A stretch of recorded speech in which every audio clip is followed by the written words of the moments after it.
Good evening, wrestling fans. Hope you all had a good Tuesday.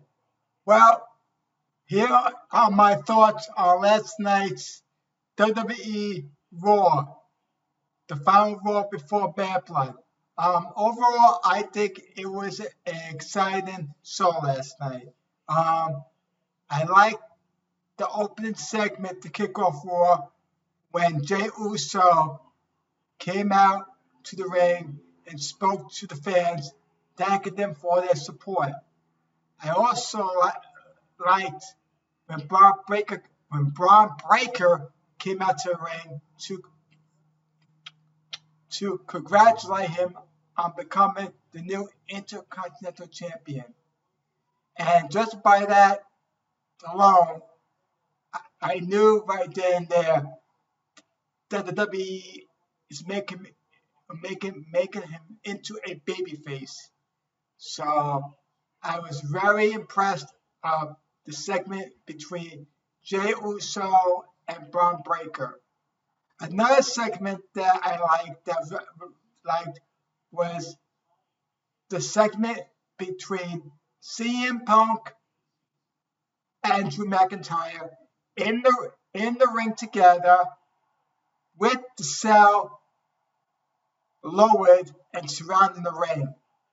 I like the way each of them spoke to each other.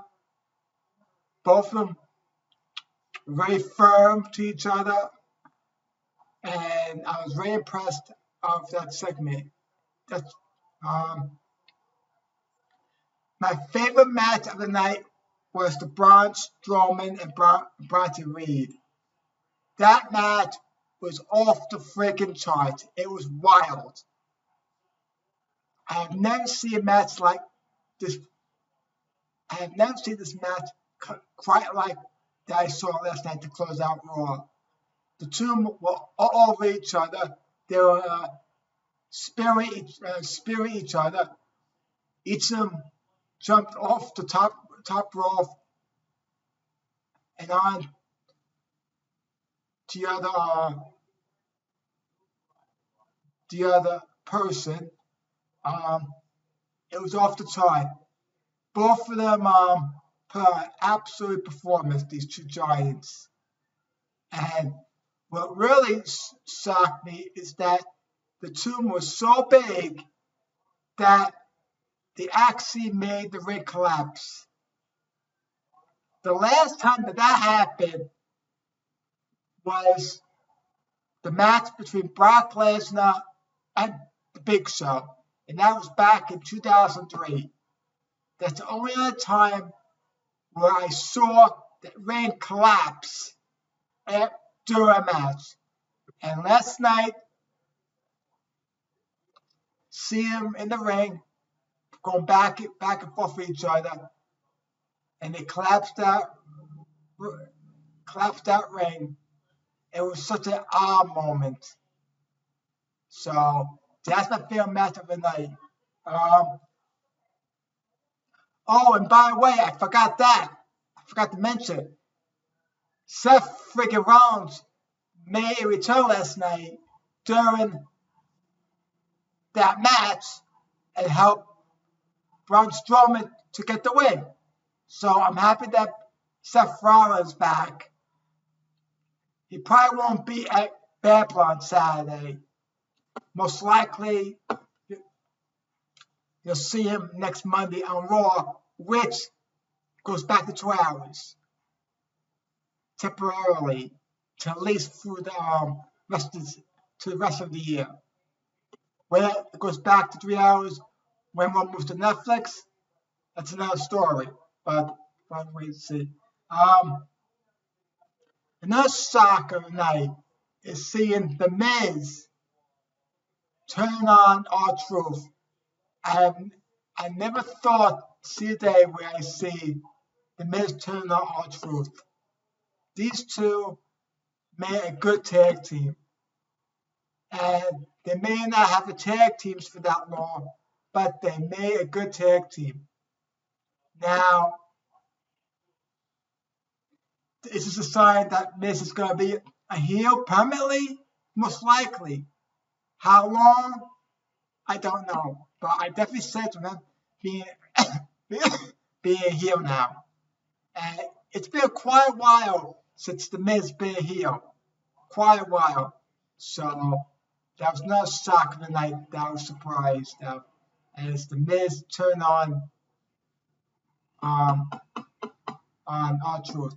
Uh the women's one on the women's one-on-one match between Lyra Valkyria and Zoe Stark, I wasn't really impressed with the match at all. I don't think it was that great of a match. And I don't think Lyra Valkyria and Zoe Stark put on their best performance last night. I still think that these two still have a bright future in the ring because they're very talented. But I don't think they put on the best performance. Plus, I didn't like the fact that Chance and the other Carter got involved in the match. So I wasn't really impressed of the women's one-on-one match between Lyra Valkyria and Zoe Stark. Kofi Kingston versus Chad Gable. It was an okay match. It wasn't a great match, but it was okay. It was a decent match. It could make it much better. And we had the Judgment Day versus the LWO. This is another match that it was okay. It was decent. It wasn't great, but it was okay. You know, it wasn't that best of match. Plus, I wasn't really happy of the way the match ended, where Finn Balor interfered in the match, because in the match it was JD McDonough, Carlito, and Dominic Mysterio versus the LWO. So Finn Balor was in the match, was a part of the 6-man tag team match.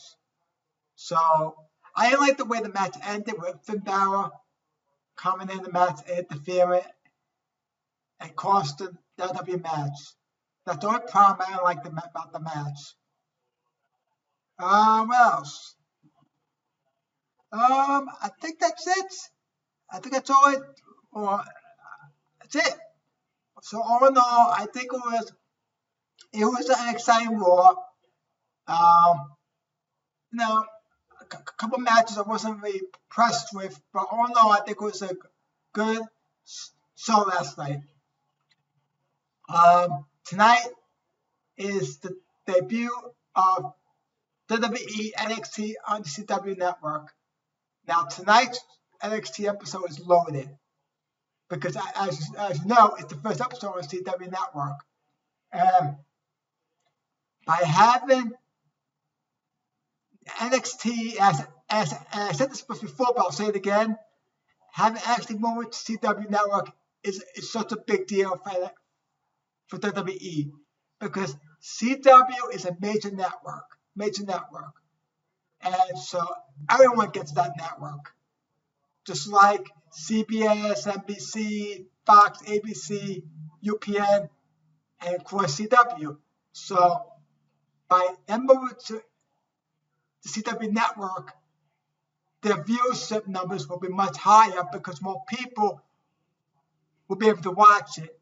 Now, two of the matches that are on tonight's debut episode of NXT, it's Roxanne Perez versus Julia.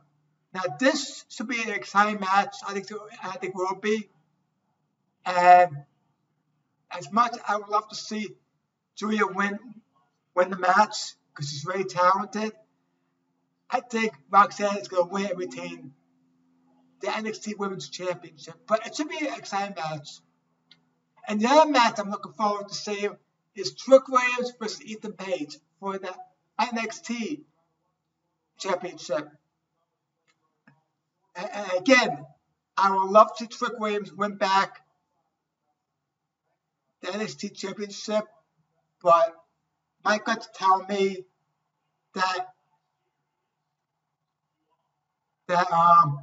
that's gonna be Ethan Page win the match.